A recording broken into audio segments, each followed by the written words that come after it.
अस्सलाम वालेकुम रहमतुल्लाहि व बरकातुहू। जी, ये टिकट जारी करके मेट्रो इंतज़ामिया ने करप्शन का एक दरवाज़ा खोल दिया है। ये मैं अभी अभी बैठा हूँ लाहौर जनरल हॉस्पिटल के स्टाफ से और मैं जा रहा हूँ शदरा स्टेशन की तरफ।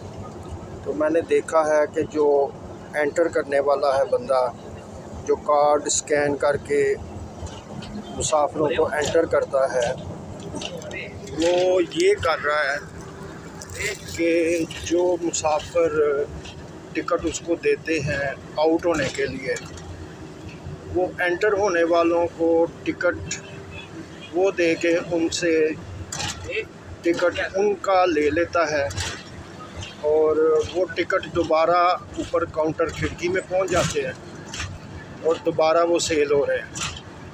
तो इसका जो है वो कुछ सद्देबात करना चाहिए, क्योंकि हराम खाने की तो इस कौम को आदत पड़ गई है और जो बंदा जहां भी है वो हराम खाने का कोई मौका हाथ से नहीं जाने देता। हुकाम बाला की तवज्जो के लिए रिपोर्ट हाज़िर खिदमत है।